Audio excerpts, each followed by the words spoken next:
Welcome to another episode of the Data Driven Carcast. This is episode 120, and as I promised you last week, I'm going to take a deep dive into this magazine, The World Ahead 2022.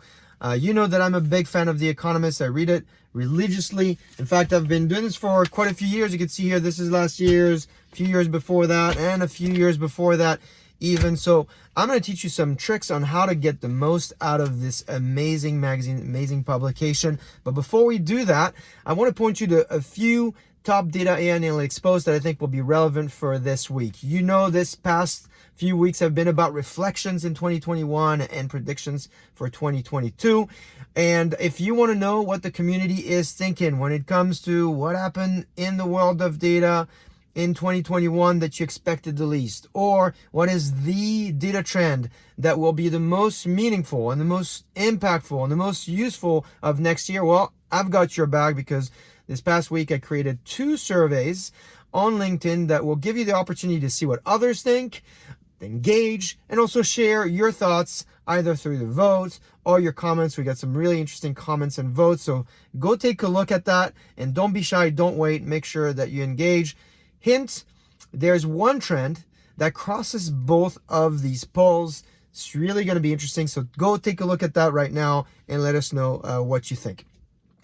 Now, my monthly Forbes magazine piece got published this weekend, and I would love to get your opinion on it. Bill Schmarzo, who I'm sure you all know here, has already kind of republished the publication, given his take on it. So I want to thank you, Bill, for doing that. Really appreciate it.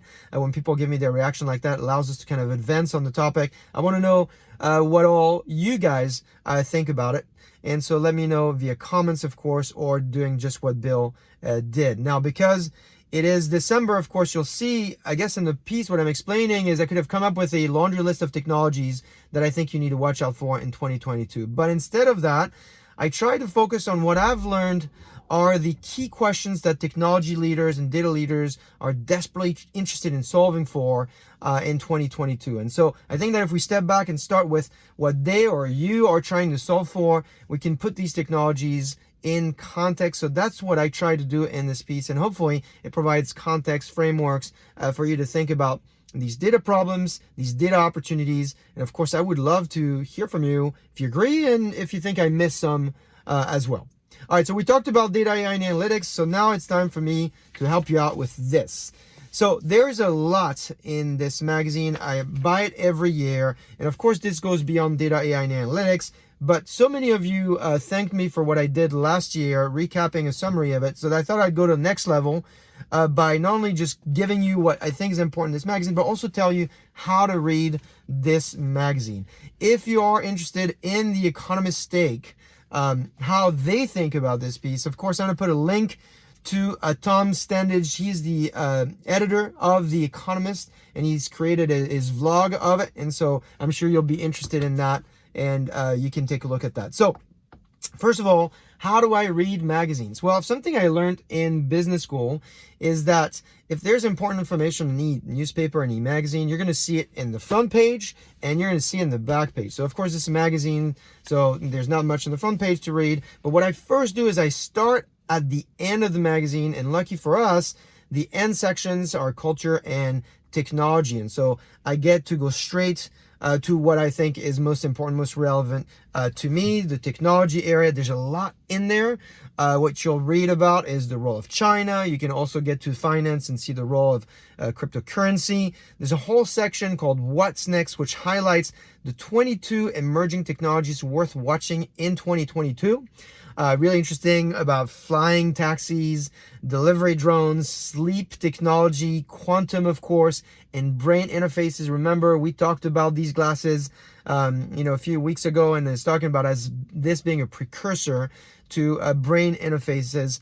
We've talked about all these other themes as well, but I think this one is a particularly important one. Now, beyond tech, I also then go to the industry section. It's a section called The World in Numbers by Industry. Everything about retail, financial services, healthcare, telecommunication, all of it is covered in there. There are short sections, so that means you don't have to be an industry expert to get value out of those sections. It's super helpful for me from a context standpoint. I work with customers across many industries, so it's important for me to know what matters to them, what's keeping them awake at night. And speaking of context, the other piece that I like about this, and this is at the beginning of the magazine, is the calendar. So see, they got this nice graphic here, and then they've got a calendar of the year. What are going to be the important dates of 2022? So you'll read, for instance, that there are at least 4 presidential elections to expect next year. South Korea, Kenya, France, my home country, and of course Brazil. In fact, Brazil will celebrate the 200th anniversary of its independence from Portugal later in the year, in September, I think. And then in December, Ireland will celebrate the centenary of the foundation of the Irish Free State. A lot of my Irish friends probably are looking forward to that. And if you're a soccer fan like I am, well, December 18th, right this weekend here, next year, we will know who the world champion is. You know now that the world champion is the French national team. But, you know, all that is coming back to the 2022 FIFA World Cup that will be played in Qatar next year. So now that I've read, you know, the back sections and made my way all the way to the calendar of the year, what do I go to? I go to what is the pièce of résistance. It's where I end the reading, and it's at the beginning, the leaders. These are 8 sections that the Economist has evaluated are important topics for us to know about. Of course, they span across many topics, but super interesting because they're 1-pagers, 1.5, and they really do a good job covering what's important. So there you go. This is how I read The Economist every year and every week. I apply this rule to the weekly magazine as well. And this is how I think you can get the most out of this publication. So I hope you found this helpful. Let me know in comments and likes and suggestions. Have a great Power Week, and I will see you next week.